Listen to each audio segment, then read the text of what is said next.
Bienvenidos chicos a un nuevo video de biología. Hoy hablaremos sobre los organismos en ecosistemas. Partiremos definiendo algunos conceptos importantes para el trabajo en esta unidad. El primero es niveles de organización, puesto que existen diferentes formas en las que la materia se organiza de acuerdo al tamaño o a la función que ésta desempeña. Este es un modo en el que los científicos clasifican patrones en la materia, particularmente los que se encuentran en la naturaleza, y son los que vamos a enfocar en esta unidad de biología. Por ejemplo, vamos a hablar de los organismos, cómo estos se agrupan en poblaciones, luego las comunidades, los ecosistemas y luego la biosfera. En el GIF que se observa en pantalla pueden ver cómo se organizan estos niveles de organización desde una célula, por ejemplo, hasta la biosfera, pasando, por ejemplo, con tejidos, por órganos, por sistemas, por organismos, por poblaciones, por comunidades, ecosistemas, biomas y para dar origen a la biosfera. Algunos de los conceptos que vamos a revisar en ecología son los siguientes. Partiremos por la especie, que es un conjunto de individuos que proceden de antecesores comunes y que son capaces de reproducirse entre sí, es decir, que son interfecundos, y dan lugar a una descendencia fértil, como por ejemplo vemos en la lámina al león con su nombre científico Panthera leo. Si hablamos ya de poblaciones, tenemos que considerar al conjunto de organismos de la misma especie que conviven en un tiempo y en un espacio dado. Si antes hablábamos del león, de la pantera leo, hablamos ya de una población de leones, en donde pueden haber machos y hembras, compartiendo un lugar y en un tiempo dado. Las comunidades son un grupo de poblaciones de distintas especies que coexisten o cohabitan en un tiempo y espacio determinado. Como vemos en la ilustración, por ejemplo, acá tenemos una comunidad de diferentes especies de peces. En el caso del ecosistema, es el sistema funcional formado por una comunidad integrada en su medio. Serían estas comunidades de peces, pero en el mar y con todos los organismos que la rodean. Y la biosfera es el conjunto de organismos del planeta, el ecosistema gigante. Para que hablemos de población, tenemos que incluso distinguir algunas propiedades biológicas que ocasionan una alta cohesión reproductiva y ecológica dentro de un grupo. Hablaremos primero de la cohesión reproductiva, que implica el intercambio de material genético entre los individuos. El segundo factor es la cohesión ecológica, que se relaciona a la presencia de interacciones dentro de la población, y estas resultan de poseer requerimientos similares, como para poder sobrevivir, para poder reproducirse y también para alcanzar a ciertos recursos. Dentro de las características de las poblaciones encontraremos a la abundancia, que se refiere al número de individuos en una población. En la imagen podemos observar muchos flamencos, ¿cierto?, que están ocupando, por ejemplo, un lago. La segunda característica de las poblaciones es la densidad, que corresponde al número de individuos por unidad de espacio. En la lámina se distingue un cuadrante en el cual se quiere contabilizar a la cantidad de estos seres invertebrados del tipo crustáceo que están habitando en este espacio particular. En el caso de la característica de densidad, a baja densidad, tenemos que considerar que disminuye la probabilidad de apareamiento, pero aumenta el riesgo de depredación.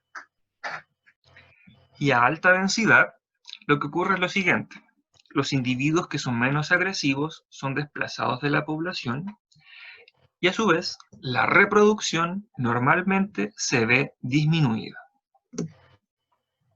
La tercera característica de las poblaciones es la distribución, que se entiende como el patrón de espaciamiento entre los individuos que viven dentro de los límites de una población.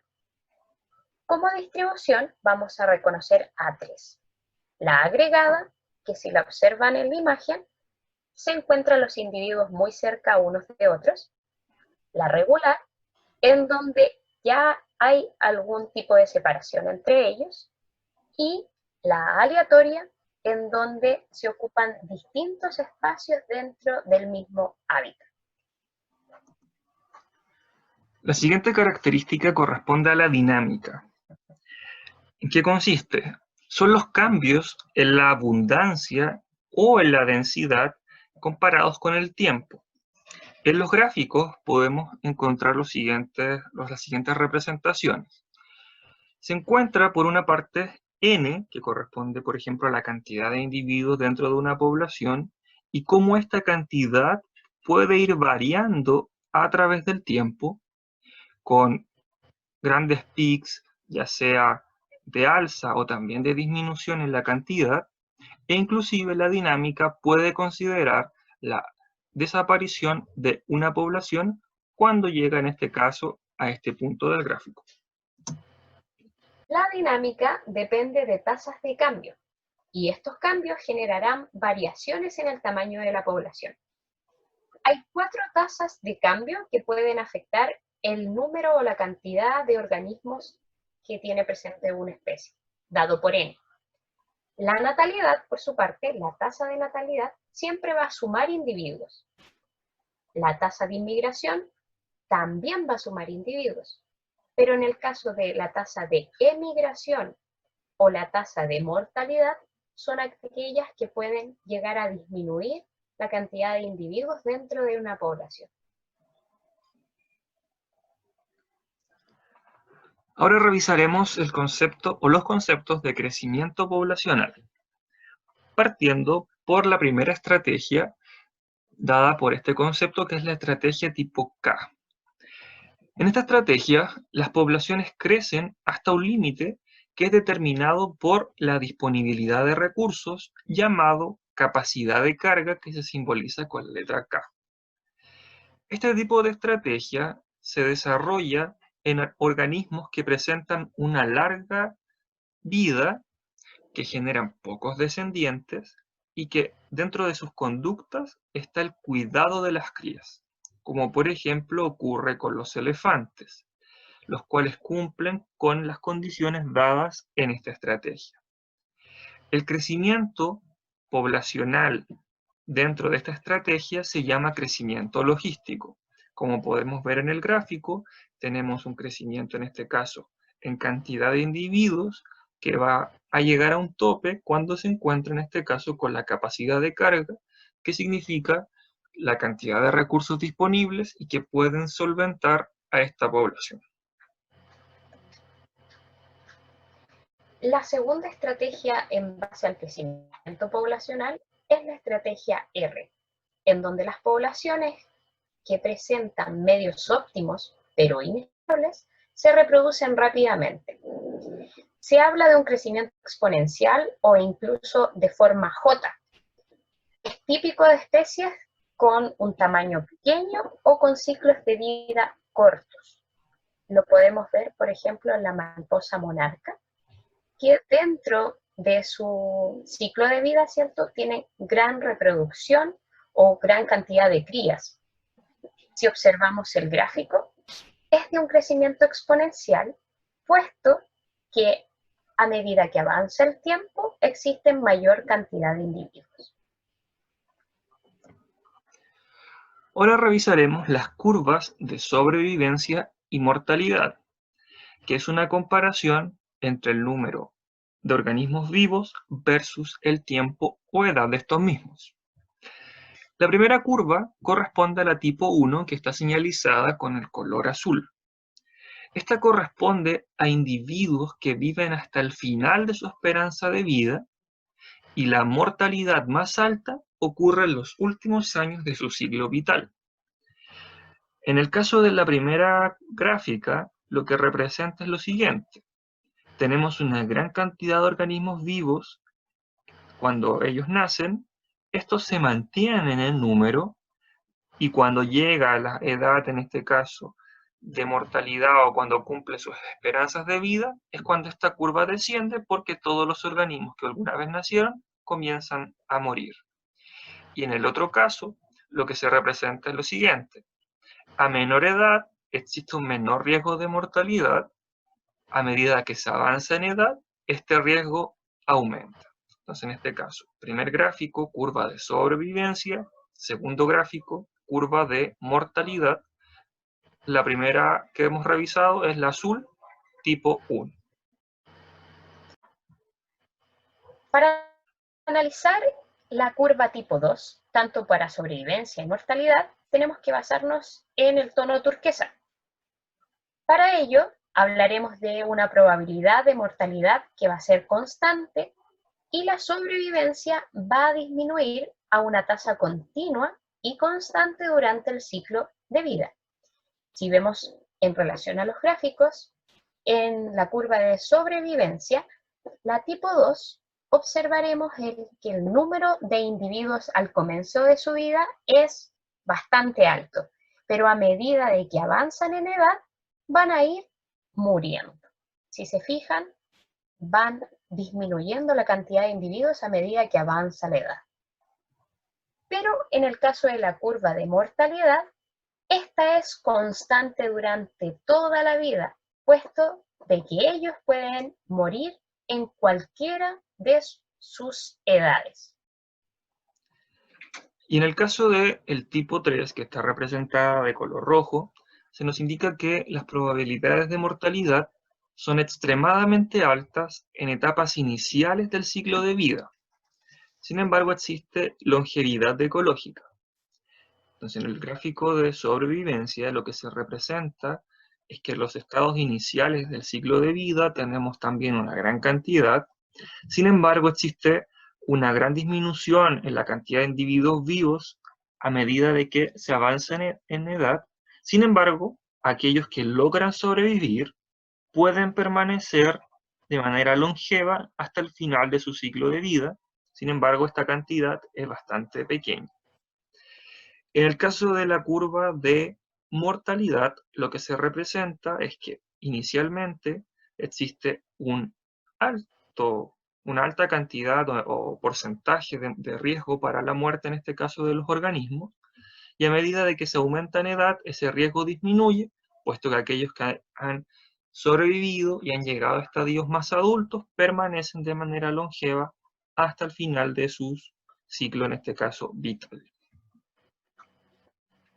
En cuanto a ejemplos que podríamos dar de curvas del tipo 1, 2 o 3, podemos considerar que en el tipo 1 encontramos a mamíferos, como podrían ser la ballena, del tipo 2 a aves o incluso roedores, y en el caso del tipo 3, peces, por ejemplo, o algunos invertebrados, podríamos hablar incluso del salmón. Ahora hablaremos de las interacciones ecológicas, las cuales pueden darse dentro de organismos de la misma población o entre organismos de diferentes poblaciones. En estas interacciones, que pueden ser entre los mismos organismos de una población o entre diferentes organismos de distintas poblaciones, van a estar en juego los recursos y también los organismos, para sea sobrevivir o reproducirse. Ahora veremos el concepto de nicho. El nicho es la suma de todos los rangos que permiten la existencia de una especie en un ambiente. Es un concepto multidimensional, puesto que considera, por ejemplo, las áreas de distribución de una especie o de una población. Eso tiene que relacionarse con el espacio que ocupan, la disponibilidad de recursos, ya sea, por ejemplo, la alimentación, el tipo de vegetación en el cual en este caso existe, donde ellos se encuentran, e incluso depende de factores ambientales, como puede ser la temperatura y humedad. La suma de todos estos rangos o características ambientales, como son muchas dimensiones las que considera, el foco central o la suma de todos estos es el nicho ecológico de una población. Pero así como tenemos distintas características que pueden hablarnos de un nicho ecológico que puede ocupar una especie, también tenemos que considerar, por ejemplo, dos características de este mismo nicho que se pueden dar dentro de una población. Cuando hablemos de nicho, también tenemos que considerar que estos nichos, estas características, por ejemplo, o estos recursos de los que puede depender una especie, pueden ser amplios. Una amplitud de nicho será cuando hay una cantidad de hiperespacio de referencia que es ocupado por una especie. Una especie puede ser generalista o especialista dependiendo del volumen del nicho o del espacio mismo del nicho que ocupe. Si, por ejemplo, una especie ocupa un gran volumen en espacio o consume diferentes organismos o alimentos dentro de un espacio, se considerará como generalista. Pero, en cambio, si una especie, por ejemplo, ocupa un espacio pequeño o solo se alimenta de un organismo dado, se hablará que es especialista. Considerando que estamos hablando de interacciones ecológicas y cada especie posee un nicho particular, puede ocurrir que estos nichos se solapen entre sí. Esto significa u ocurre cuando dos o más organismos utilizan el mismo factor ambiental.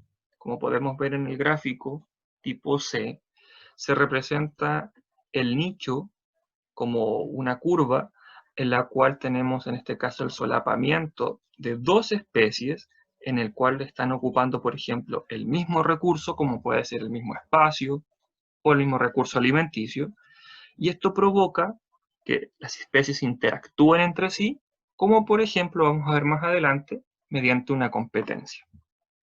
Nos debemos preguntar incluso, ¿qué es un recurso? Un recurso será todo aquello que satisface las necesidades de un organismo. Podemos considerar un recurso el alimento, el espacio o inclusive la reproducción.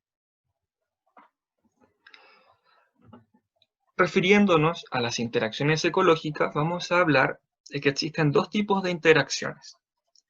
Aquellas que se manifiestan entre individuos de la misma especie serán llamadas interacciones intraespecíficas, y aquellas que se relacionen o relacionen a individuos de diferentes especies serán interacciones interespecíficas. Estas relaciones pueden ser o beneficiosas, pueden resultar neutras o pueden resultar negativas para los individuos o poblaciones que interactúen entre sí. Dentro de las interacciones ecológicas, hablaremos primero de las intraespecíficas, que se dan dentro de la misma población. La primera que revisaremos es la competencia, que es una interacción mediada por el requerimiento compartido de por lo menos un recurso, como puede ser, por ejemplo, el acceso al alimento o el espacio.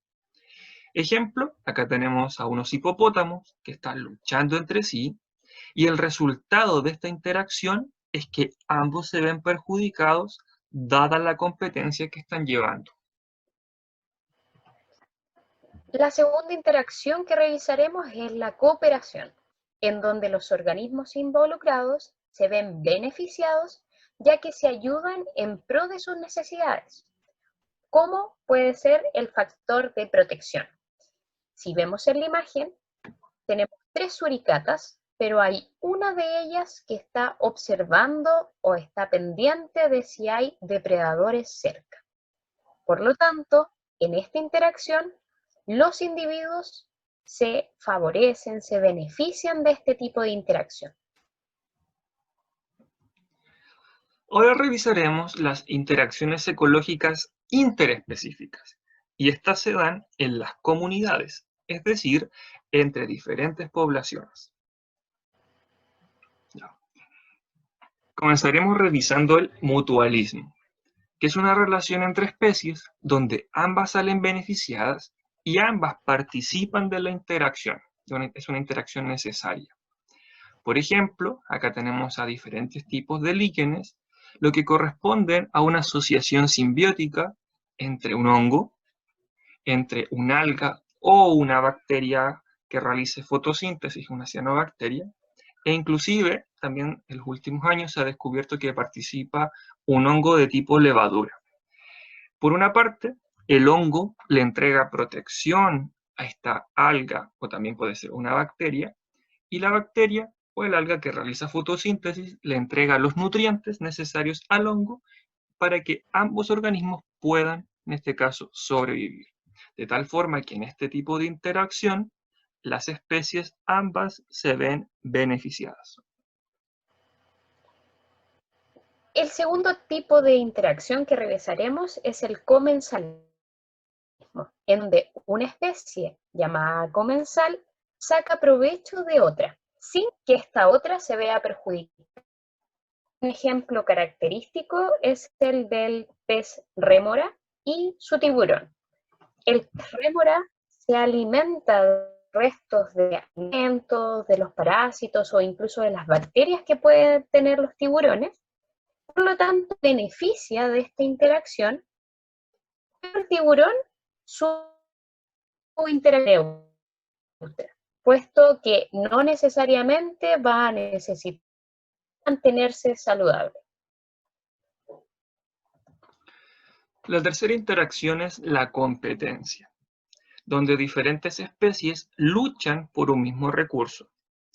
Puede que alguna de ellas se vea beneficiada en algún momento, pero el costo de poder obtener ese recurso es tan alto que finalmente todas las especies participantes de la competencia se ven perjudicadas.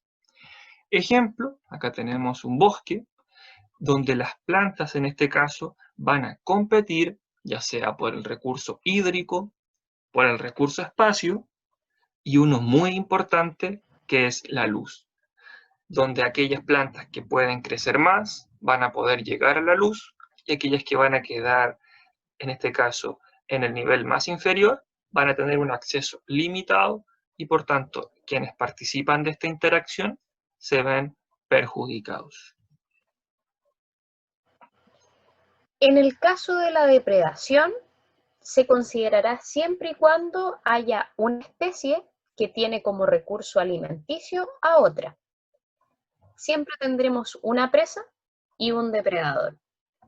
En el ejemplo se observa la avispa come tarántulas y a una tarántula. La avispa caza a tarántulas para llevarlas, por ejemplo, como presa y como alimento a sus larvas. Por lo tanto, la avispa beneficiada, en cambio la tarántula perjudicada. La quinta interacción que revisaremos es el parasitismo, donde una especie se aprovecha de otra a modo de recurso espacio, alimento, etc. Y esta interacción perjudica a la otra especie. Ejemplo, tenemos acá a la Tristeritz aphilus, que está en la fotografía de color rojo, que corresponde a una planta parásito, la cual ocupa como recurso, ya sea espacio y también de alimento, a este cactus, a Eulychnia ácida, que corresponde al huésped. En esta interacción, en el ejemplo, el parásito se ve beneficiado y el huésped se ve perjudicado. Si queremos hacer un resumen en cuanto a las interacciones y su beneficio, por ejemplo, o si que se ven perjudicadas por otro lado, tenemos que en el mutualismo ambas especies se ven beneficiadas con la interacción. En el comensalismo, una de ellas se ve beneficiada y la otra especie es neutra, no le ocurre nada. En el caso de la competencia, ambas especies se ven perjudicadas de alguna u otra forma.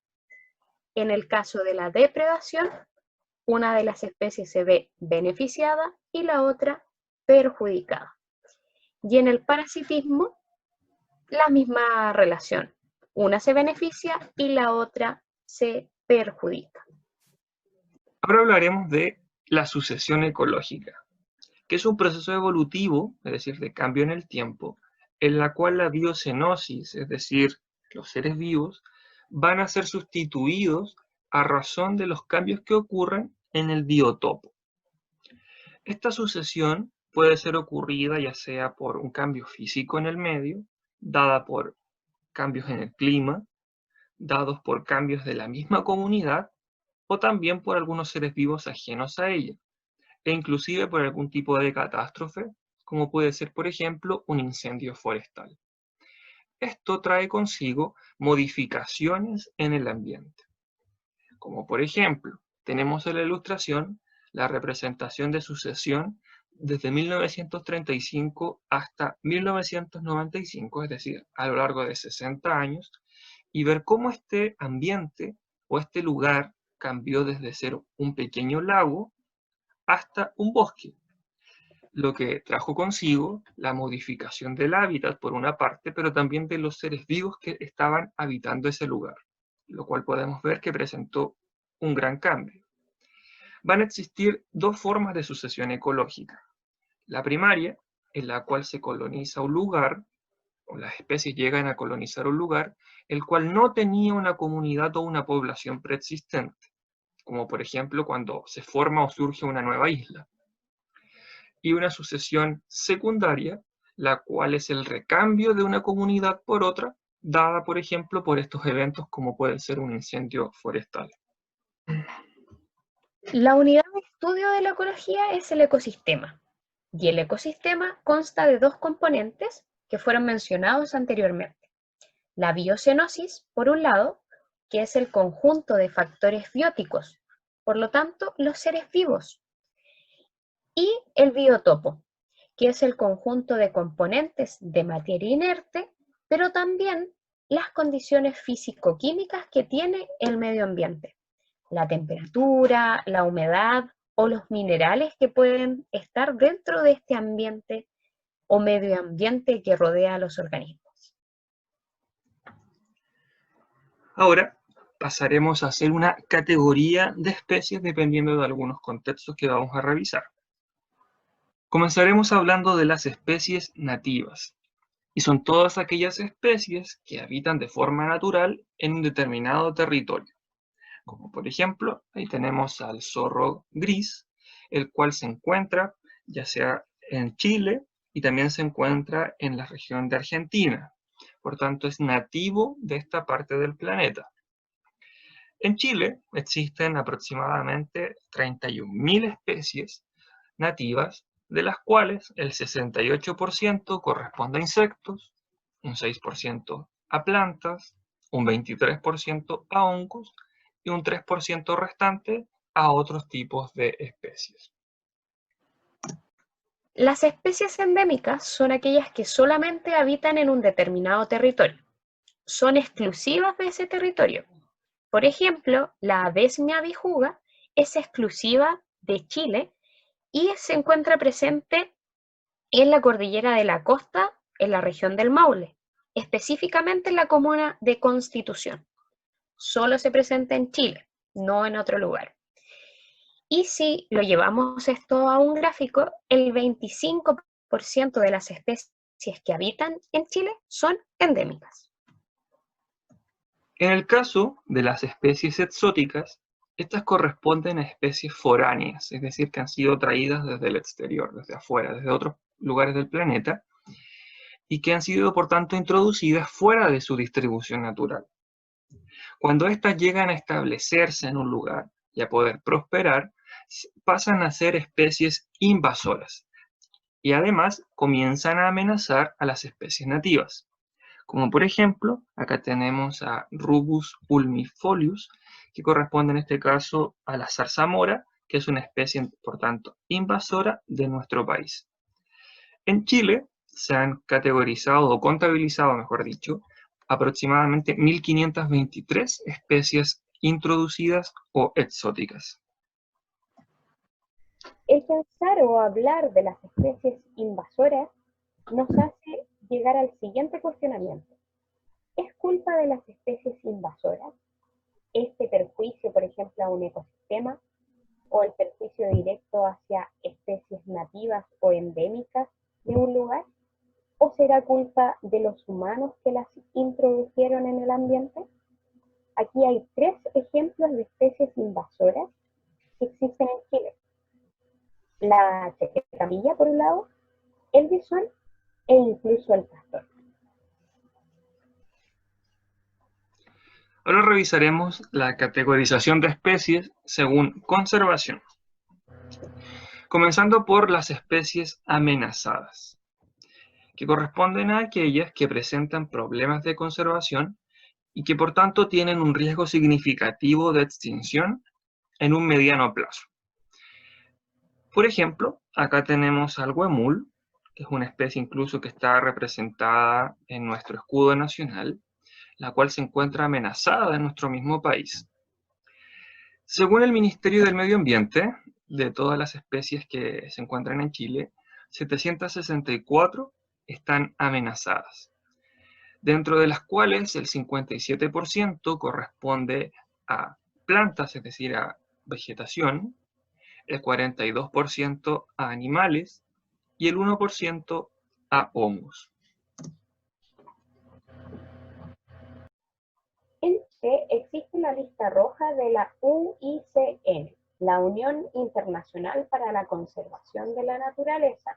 Ha generado categorías y criterios de conservación en donde se clasifica a las distintas especies nativas o endémicas, por ejemplo, de Chile. Podemos reconocer a la ranita de Darwin o al gato andino como clasificados en la conservación de peligro, puesto que pueden desaparecer si es que existen cambios en el ambiente, en la depredación o por acción directa del humano. Tanto los que estén clasificados en peligro crítico, en peligro o vulnerable, son los que se encuentran amenazados y pueden desaparecer en cualquier momento. Como se indicaba hace un momento, las especies amenazadas potencialmente podrían llegar a la extinción, es decir, la desaparición de alguna forma de vida. Esto trae consecuencias en la biodiversidad, puesto que esta es directamente proporcional al funcionamiento de los ecosistemas. Como se muestra en la primera gráfica, a medida de que aumenta la biodiversidad, el funcionamiento del ecosistema también es mejor o más óptimo, lo que nos indica que la extinción de una especie pone en peligro a la biodiversidad. Como se muestra en el gráfico inferior, cuando la tasa de funcionamiento es más alta, la biodiversidad también se mantiene alta. Sin embargo, cuando existen eventos de extinción, ocurre lo que se muestra en el gráfico de color rojo, donde tenemos variaciones en las tasas de funcionamiento, lo que trae como consecuencia una baja biodiversidad. De ahí la necesidad de cuidar a las especies. Ahora hablaremos de la categorización de especies según el rol ecológico. Comenzaremos con las especies dominantes. Estas son aquellas que son las más abundantes o que colectivamente poseen una mayor cantidad de biomasa, por lo que ejercen un fuerte control sobre la densidad y distribución de otras especies. Como por ejemplo, acá tenemos a este grupo de bivalvos, los que se encuentran en gran cantidad en los ecosistemas marinos y por tanto se consideran dominantes dentro de este ambiente. Para terminar, hablaremos de las especies claves. Son aquellas cuya influencia en las comunidades ecológicas pueden afectar el flujo de energía y materiales dentro de un sistema, dentro de una cadena, por ejemplo, alimenticia, pero también la riqueza de especies dentro de una comunidad. Son aquellas que van a contribuir al equilibrio de un sistema ecológico. En la ilustración vemos una estrella de mar y un erizo. Las estrellas de mar se alimentan de los erizos.